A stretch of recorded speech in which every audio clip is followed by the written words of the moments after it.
Conventions पढ़ेंगे आज for spherical mirrors. बहुत इंपॉर्टेंट है क्योंकि बहुत बार हम इसको इग्नोर करते हैं और थ्योरी क्वेश्चंस में बोर्ड में कभी कभी पूछा जा सकता है।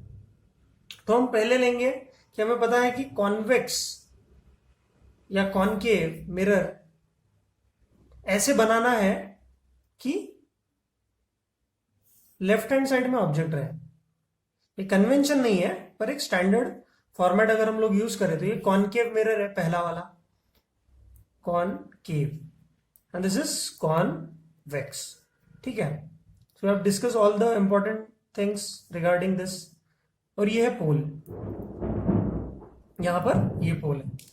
ठीक, तो कन्वेंशन में क्या बोला जाता है कि जितने भी डिस्टेंस आप मेजर करोगे वो सारे के सारे पोल से मेजर करोगे। ठीक है, मतलब ऑल द डिस्टेंसेस बोल सकता हूं मैं, are measured from the pole of mirror, from the pole. ठीक है, पोल से मेजर करना है, ये बात आपको हमेशा ध्यान में रखनी है। कुछ भी डिस्टेंस हो, यहां से फोकल लेंथ भी अगर निकाल रही है तो पोल से ही मेजर किया जाता है। रेडियस ऑफ कर्वेचर भी है, वो भी पोल से ही मेजर किया जाता है। ठीक है, तो आप ये चीज ध्यान में रखिए। Then distance measured in same direction as that of incident ray are taken to be positive, ऐसा बोला जाता है। मतलब क्या है कि अगर मैं ऑब्जेक्ट को यहां रखूं और रे ऑफ लाइट कहां जाएगी, इस डायरेक्शन में जाएगी, तो ये डिस्टेंस को पॉजिटिव लेना है। ठीक है, मतलब रे ऑफ लाइट जिस डायरेक्शन में जा रही है वो डिस्टेंस को पॉजिटिव लेना है। अब इससे आपको बहुत सारा कंफ्यूजन हो सकता है। ठीक है, कि रे ऑफ लाइट जिस डायरेक्शन में जा रही है उस डायरेक्शन को पॉजिटिव बोला कि इस डिस्टेंस को पॉजिटिव बोला। तो प्लीज आप कभी कंफ्यूज मत हो। इसको अवॉइड करने के लिए मैं ये लिखा नहीं रहा हूं, इसीलिए मैं सीधा बोलता हूं कि पोल के राइट में जो होगा वो हो जाएगा पॉजिटिव और पोल के जो लेफ्ट में होगा, है ना, वो हो जाएगा नेगेटिव। जैसे हम नॉर्मल कोऑर्डिनेट सिस्टम में करते हैं तो पोल को आप मान लीजिए ओरिजिन। सिंपल है, ऊपर जो भी होगा इस लाइन के, मतलब प्रिंसिपल एक्सिस मान लीजिए इसको।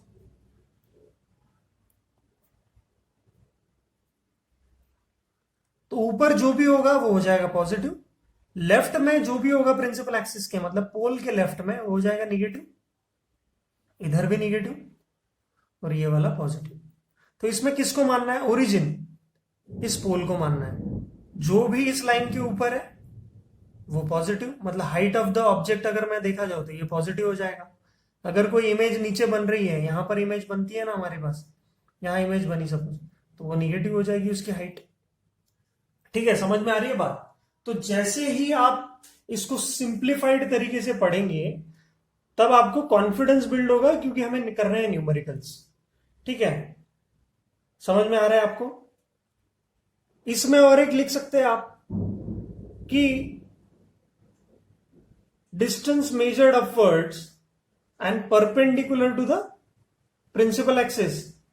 तो आप इसमें फोर्थ और फिफ्थ पॉइंट प्रिंसिपल एक्सिस के कंपैरिजन में, प्रिंसिपल एक्सिस के पॉइंट ऑफ व्यू से लिख सकते हैं, रेफरेंस मान के कि प्रिंसिपल एक्सिस से अगर ऊपर है तो उसको पॉजिटिव मानेंगे, प्रिंसिपल एक्सिस से नीचे है तो उसको निगेटिव मानेंगे। तो सिंपल से 5 साइन कन्वेंशन है। साइन कन्वेंशन मतलब rules to be used in spherical mirrors. Simple है।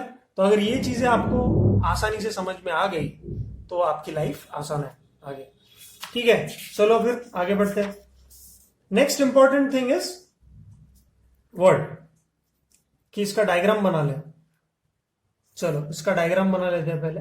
कि सपोज ये कॉनकेव आपका मिरर है, जो भी मैंने अभी साइन कन्वेंशन डिस्कस किया उसका एक अच्छा सा डायग्राम हम तैयार करने की कोशिश करते हैं।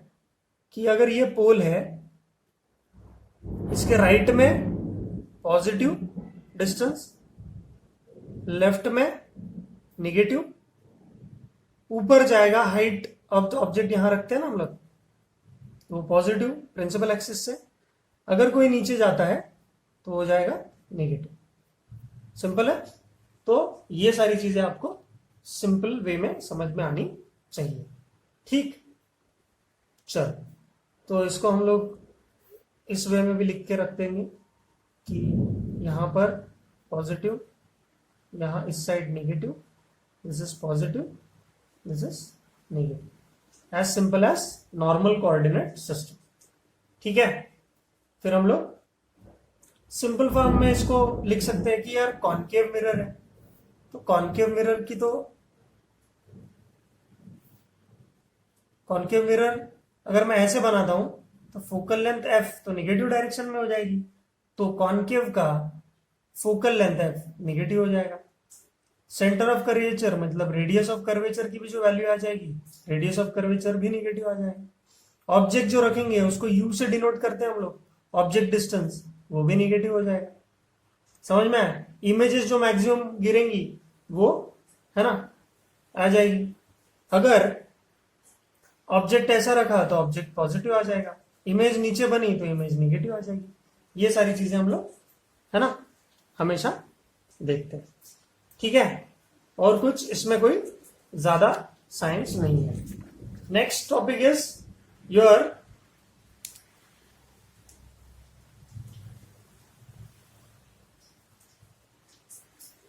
Mirror formula. मिरर फॉर्मूला, तो मिरर फॉर्मूला का ज्योमेट्री वगैरह आपको सिमिलरिटी, सिमिलर ट्रायंगल्स से आपको मिल जाएगा, लेकिन अपन उस चीज में इंटरेस्टेड नहीं है क्योंकि वो पूछा नहीं जाता है कभी।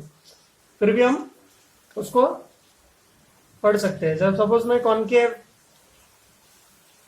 मिरर लिया हूं, यहां पर पोल है, फोकस है, सेंटर ऑफ कर्वेचर है। ठीक है। जिस कर्वेचर, जिस स्फीयर से इसको चुराया गया है वो सेंटर ऑफ कर्वेचर बन जाता है। This length is focal length given by f and this length which is measured from pole is radius of curvature। ये आपको पता ही है ना। तो अगर मैं बोलूं कि मिरर फॉर्मूला में आपने ऑब्जेक्ट जहां पर रखा, सपोज आपने ऑब्जेक्ट यहां रखा, तो this distance from the pole, ये distance from pole where object is kept is called as object distance, u denoted by u। तो object distance denoted by u। ठीक है। और जहां इमेज बनेगी, सपोज ये बियॉन्ड c है, तो इमेज इसकी बनेगी बिटवीन c एंड f। सही है। Height of the object positive होगा, ये हाइट ऑफ द इमेज यहां पर आएगी, तो ऑब्जेक्ट डिस्टेंस निगेटिव आएगा, उसको u से डिनोट करते हैं हम लोग और उसका वैल्यू निगेटिव में आएगा। फिर उसकी इमेज बनेगी, तो image distance is measured from pole. ये इमेज बनी है यहां पे, तो इसको भी पोल से हम मेजर करेंगे। ये पोल का डिस्टेंस है, ये पोल v से डिनोट करेंगे उसको, this is denoted by v। और वो भी डिस्टेंस निगेटिव है तो उसका भी निगेटिव लेंगे, है ना, निगेटिव साइन रहेगा उसका। समझ में आया? तो we have now object distance that is represented by u, that is small u, and image distance which is represented by small v। So now we have mirror formula. Mirror formula में हम लोग बोलते हैं कि 1/u plus 1/v is equal to 1/f। 1/f is what? Focal length. ठीक है। तो ये जो रिलेशन है ये आप इजीली फाइंड आउट कर सकते हो सिमिलरिटी ऑफ ट्रायंगल से। जो भी यहाँ पर वेव्स रेस बनेगी और जो भी ट्रायंगल बनेगा उससे आप निकाल सकते हो। बहुत सारे किताब में नहीं दिया होता है, दिया भी होगा तो भी कोई प्रॉब्लम नहीं होगा। ठीक है, समझ में आया? तो this equation is called as mirror formula.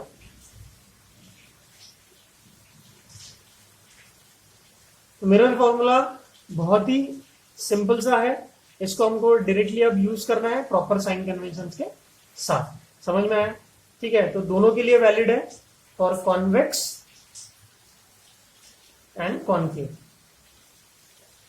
ठीक है, कोई दिक्कत नहीं होगी। ठीक है, सिंपल है। तो चलो बढ़ते हैं आगे। फिर second part in mirror formula is power of mirror. Power of mirror कि मिरर कितना पावरफुल है। तो हमेशा पावर ऑफ मिरर मतलब ऑप्टिकल पावर बोलते हैं हम लोग इसको। ऑप्टिकल पावर मतलब क्या, कितना रेस को रिफ्लेक्ट कर पाएगा, बेंड कर पाएगा। कॉन्वेक्स मतलब क्या है कि इसका फोकल लेंथ इतना है, यहां पे है, ठीक है, सॉरी यहां पर है, ये सेंटर ऑफ कर्वेचर है। तो सारी रेस को जो भी आएगी वो यहां बेंड कर पाएगा इतने देर। कोई दूसरा मिरर है, उसका सेंटर ऑफ कर्वेचर दूर है, फोकल लेंथ भी दूर है, तो रेस जो आएंगी उनको वो दूर बेंड करेगा, है ना। जो भी रेस आ रही है उनको और दूर बेंड करेगा। तो ऐसा अगर सिचुएशन आ जाती है तो ऐसी सिचुएशन में हम क्या बोलते हैं, कौन सा वाला मिरर फॉर्मूला है जो ज्यादा जल्द ज्यादा पास तक बेंड कर पाता है वो, मतलब अगर कोई मिरर है उसका फोकल लेंथ यहां पर ही है, तो जो भी रेज आ रही है उसको वो यहां पर फोकस कर पाता है एकदम पास में। ठीक है, ज्यादा कर्वेचर है। तो हमारा रिलेशनशिप जो भी पावर या ऑप्टिकल पावर मतलब वो कितना बेंड कर सकता है रेज ऑफ लाइट पे, लाइट को, इसके ऊपर डिपेंडेंट है। तो power of mirror is given by 1 by focal length, 1 by focal length. अब फोकल लेंथ आइडियली हम इसको डिफाइन करते हैं, should be in metres, should be in metres. तो हमारा पावर का फॉर्मूला हो गया 1 by F, that is focal length, that should be in metres, मतलब उसका unit 1 by metres.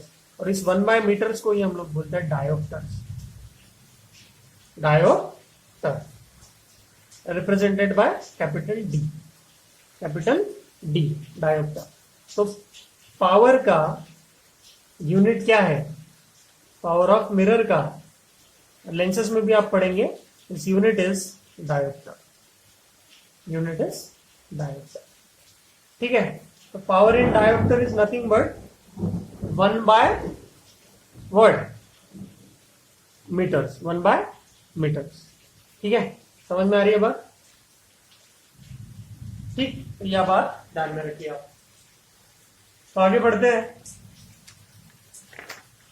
Relationship between radius of curvature and focal length. तो क्या है relationship? Relationship between radius of curvature and focal length. तो हमें पता ही है कि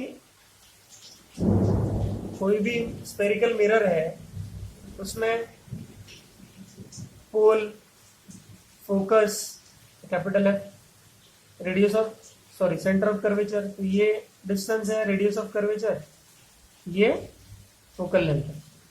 एग्जैक्टली फोकस मिडिल पॉइंट नहीं होता, लेकिन आपके लेवल पे हम लोग ये मानते हैं कि radius of curvature is 2 times the focal length. यही रिलेशनशिप है इनके बीच में, focal length is r/2।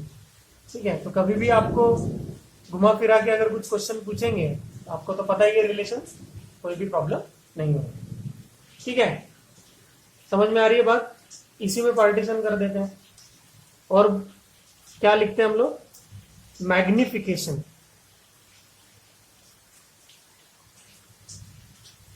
Magnification आपने देखा होगा, तो हम इसको बोलते हैं कि लीनियर मैग्निफिकेशन।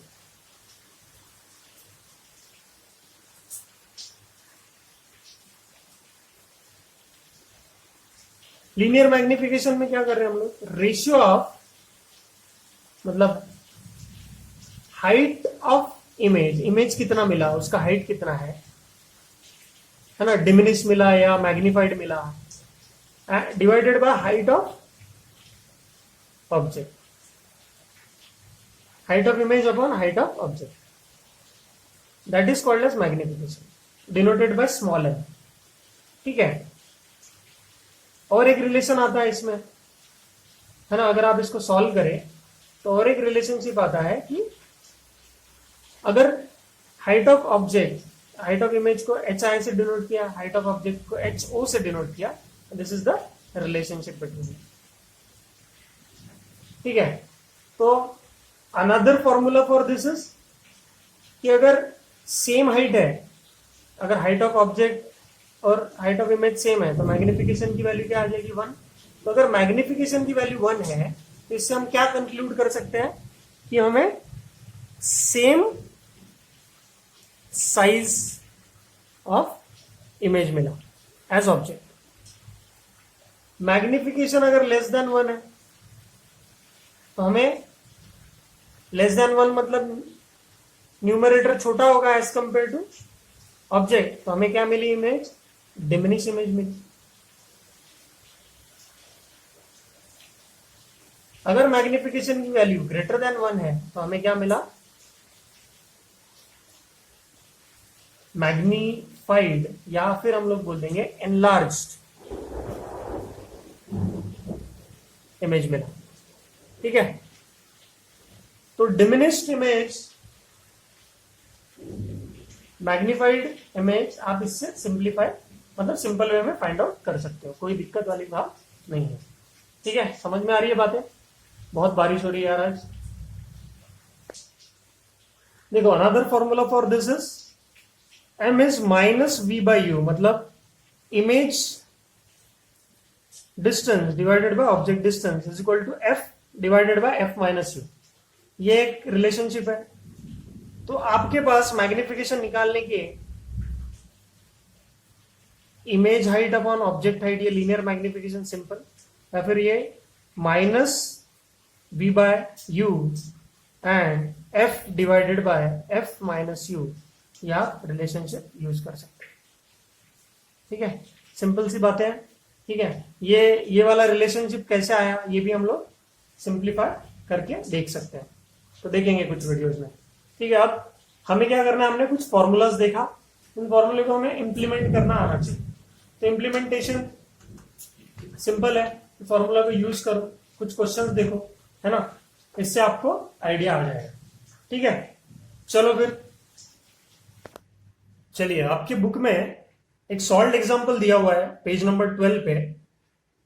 उसमें बोला है कि an object of length 2.5 centimetre, तो ऑब्जेक्ट की लेंथ दी हुई है, मतलब हाइट ऑफ ऑब्जेक्ट दिया हुआ है। ठीक है, is placed at a distance of 1.5 centimetre from a concave mirror. तो मिरर दिया हुआ है हमें कॉनकेव, तो गिवन डेटा लिख लीजिए।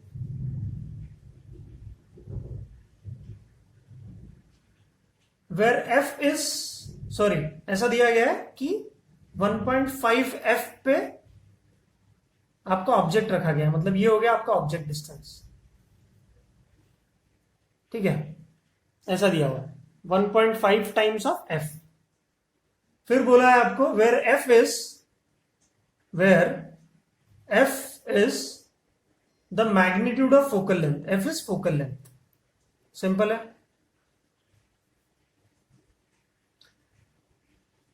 The length of object is perpendicular to the principal axis, ये हमको पता है कि ऑब्जेक्ट ऐसा सीधा रखना है। Find the length of image, मतलब हाइट ऑफ इमेज निकालनी।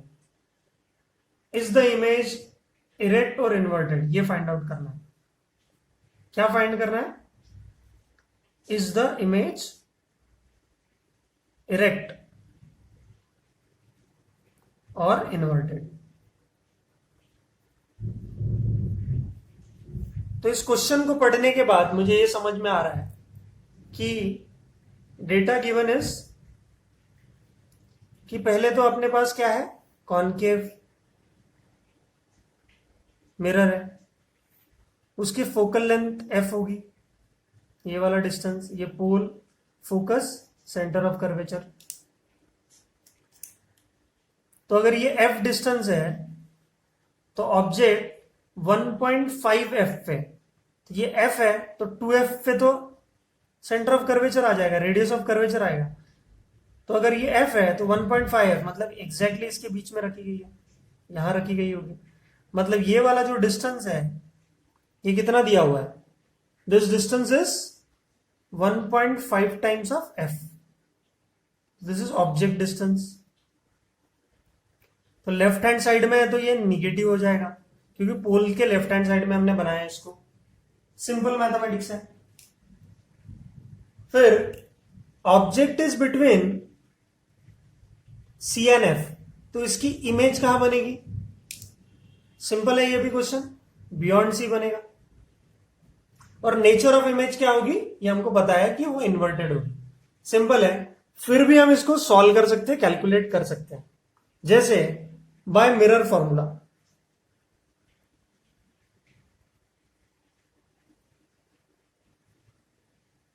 मिरर फॉर्मूला क्या बोलता है हमें?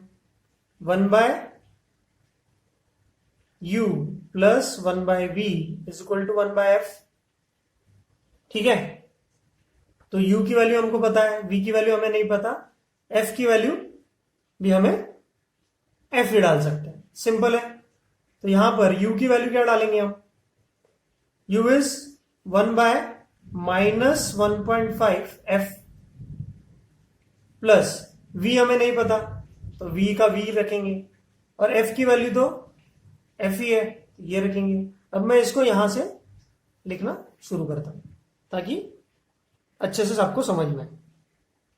So what is happening here? 1/v. ठीक है. ये दूसरी साइड में चले गए भाई साहब, तो क्या हो जाएगा? 1/f plus 1/1.5f. अब इसको सॉल्व करेंगे तो 1/v की वैल्यू आएगी, है ना. अब मुझे बताओ ये फोकल लेंथ सिर्फ f ले कि माइनस f ले? तो यहां पे इसकी साइन माइनस होनी चाहिए क्योंकि उसकी वैल्यू, फॉर्मूला में तो f ही लिखेंगे लेकिन उसकी वैल्यू लेफ्ट हैंड साइड में आई है अभी, तो माइनस कर देना पड़ेगा यहां पे. तो यहां पर माइनस आना चाहिए. ये बात अगर आपने ये बात नहीं की तो आपका आंसर गलत हो जाएगा. ठीक है. तो अब क्रॉस मल्टीप्लाई करते हैं इसको. मैं अगर ऐसा लिखता हूं तो ये हो जाएगा 1/-f plus 3/2f. Cross multiply करेंगे तो कितना होगा? ये हो जाएगा 2f minus 3f divided by minus of 2f square. ठीक है. क्रॉस मल्टीप्लाई कर दिया मैंने यहां पे. सुनाओ 1/v is nothing but minus f, 2 minus 3 minus f हो जाएगा माइनस 2f स्क्वायर. ठीक है. सही कर रहा हूं क्या मैं?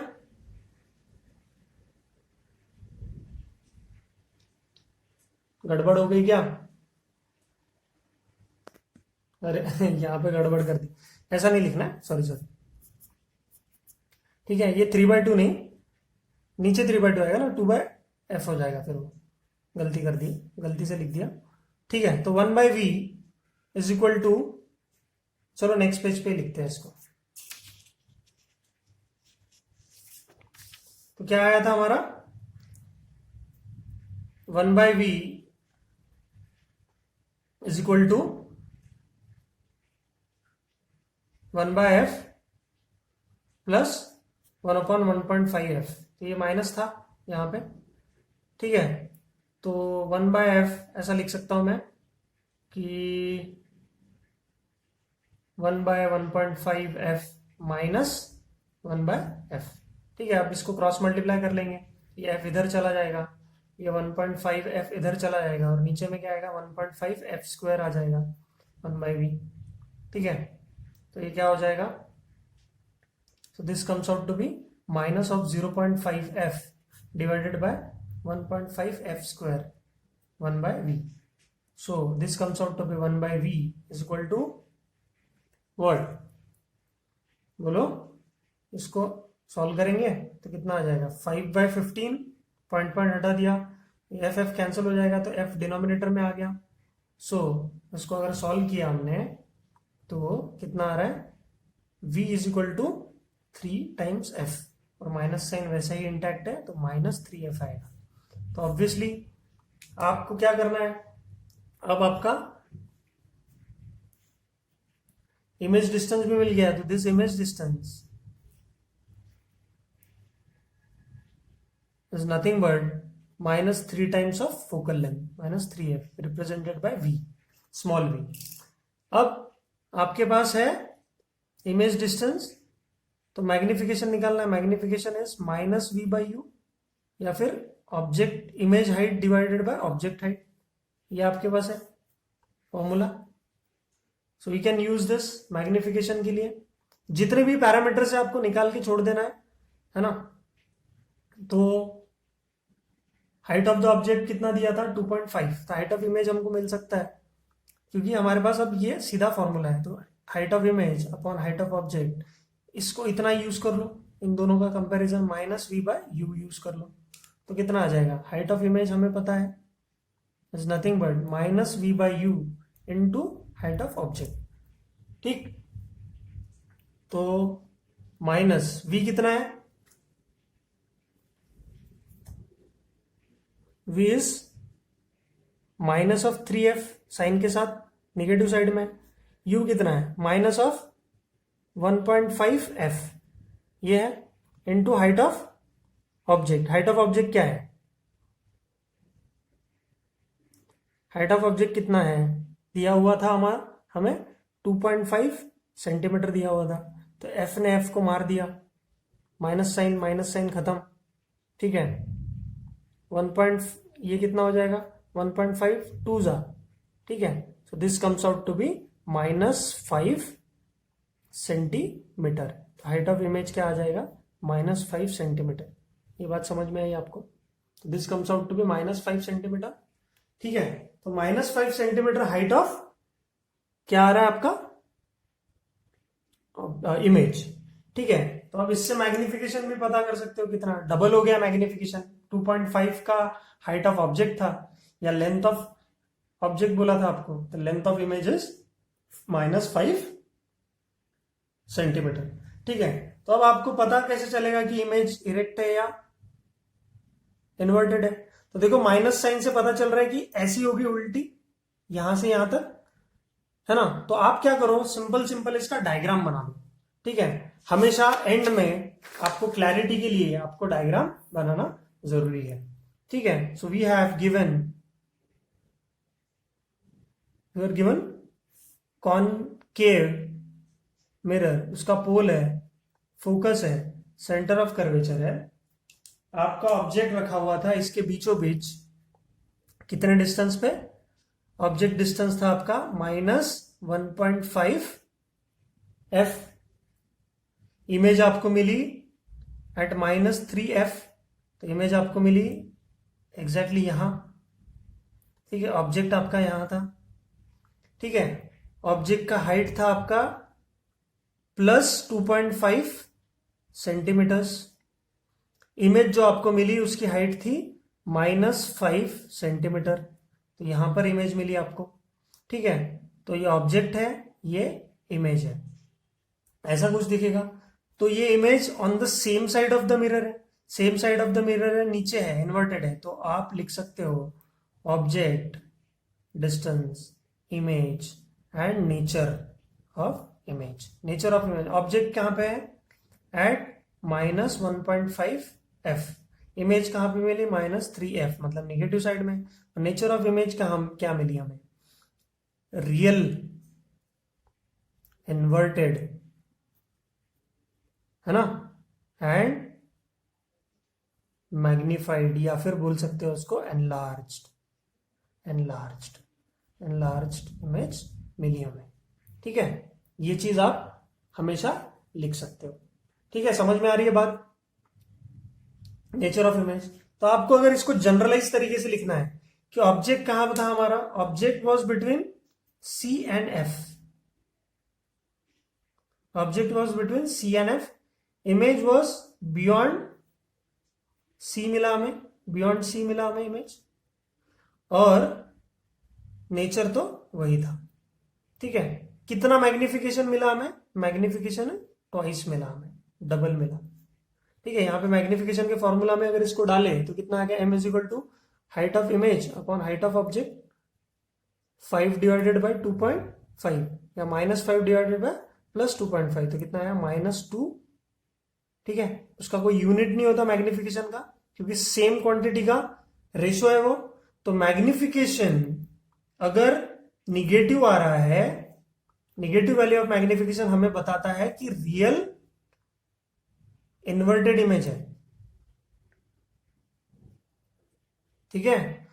और मैग्निफिकेशन की वैल्यू अगर पॉजिटिव है तो हमें यह पता चलता है कि magnification virtual and erect, virtual and erect. समझ में आ रही है बात? तो मैग्निफिकेशन अगर निगेटिव है तो रियल एंड इन्वर्टेड है, मैग्निफिकेशन अगर पॉजिटिव है तो वर्चुअल एंड इरेक्ट है। ये बात भी आप कंक्लूजन में लिख सकते हो, ठीक है। इस बात को आप ध्यान में रखिए, very important thing to note, ठीक है। समझ में आ रही है बात? चलो लिख लो इसको।